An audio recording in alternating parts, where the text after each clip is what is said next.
Anggota DPRD Provinsi Jawa Barat dari fraksi Nasdem, Dr. Randa Hajatia Fitriani, kembali hadir menyapa masyarakat di daerah pemilihannya. Reses masa sidang 3 tahun 2024 sampai 2025 kali ini digelar di Kampung Pamocatan, Desa Kendan, Kecamatan Nagrek, Kabupaten Bandung pada hari Senin 21 Juli tahun 2025.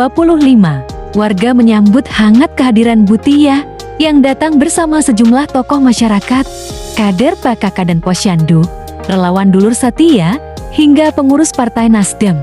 Dalam sambutannya, Tia Fitriani menegaskan bahwa reses bukan sekadar seremonial, tapi momentum penting untuk mencatat dan memperjuangkan aspirasi rakyat. Ia juga memaparkan sejumlah program prioritas Provinsi Jawa Barat tahun 2025 yang menjadi fokus pembahasan bersama DPRD, mulai dari penyelesaian jalan provinsi, penambahan ruang kelas, pembangunan puskesmas, hingga penguatan ekonomi rakyat. Menurutnya, keberhasilan program-program ini sangat bergantung pada sinergi antara pemerintah, DPRD, dan masyarakat. Pada sesi dialog, warga dengan antusias menyampaikan berbagai persoalan, mulai dari infrastruktur jalan, kesehatan, hingga pemberdayaan UMKM dan pemuda.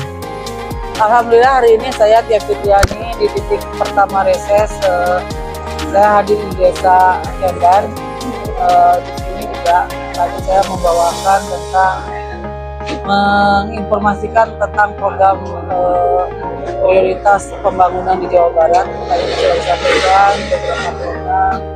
Juga dalam kesempatan ini juga saya membawa pencerahan sama-sama tentang bagaimana kita mengobati diri sendiri dengan kemampuan kekuatan berpikir kita. Saya berharap bahwa masyarakat bisa menggunakan kemampuannya untuk mengobati diri sendiri dan keluarganya, sehingga yang kita sebarkan adalah energi positifnya, bahwa semua bisa ditangani. Dan hadir bersama saya juga ini ada dari perwakilan desa yang baru-baru ini Desa Kendan ini kan mengalami longsor. Longsor ini juga luar biasa dampaknya karena ternyata dari di bawahnya ini adalah tanah carik yang dijadikan kantor desa, dan ada 6 rumah penduduk ya yang dibangun di atas tanah carik, dan itu semua hancur betul-betul rata dengan tanah.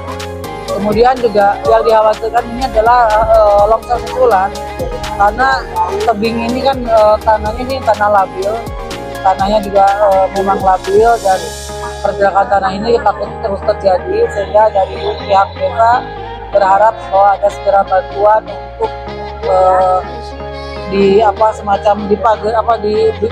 dibikin tanggul ya untuk menahan agar tidak terjadi lagi longsor susulan. Memang di area di atasnya ini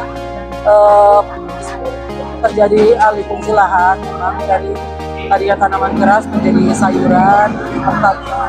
Karena itu masih merupakan tanah carik, Pak ya.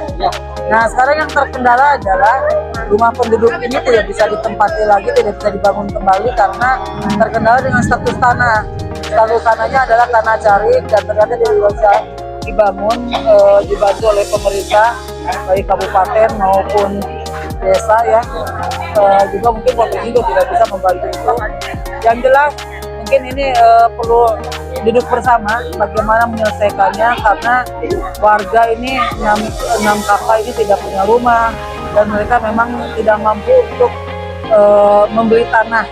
Makanya dibantu oleh pihak desa, pihak pemerintah desa dengan ditempatkan, dibangunkan di tanah carik. Kemudian juga kantor desa juga ini perlu dibantu karena pembangunannya sampai dengan saat ini belum ada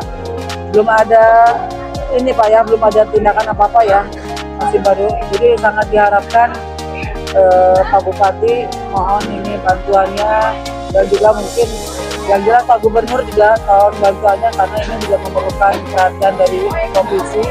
Asalnya status lahan ini juga menyulitkan untuk dilakukan pembangunan ulang, dan kantor desa ini tidak bisa digunakan sama sekali karena rata dengan tanah, juga rumah penduduk. Mohon perhatian semua pihak agar bisa diberikan bantuan secepatnya, dan agar pemerintahan desa bisa kembali beroperasi melayani masyarakat. Oh, jadi ada 40 rumah yang memang berada di lokasi bencana. Itu makanya ternyata di Kendang ini masalahnya adalah masalah yang serius karena melibatkan lebih dari 40 rumah ya, 40 kakak yang mengalami terdampak dari bencana longsor ini.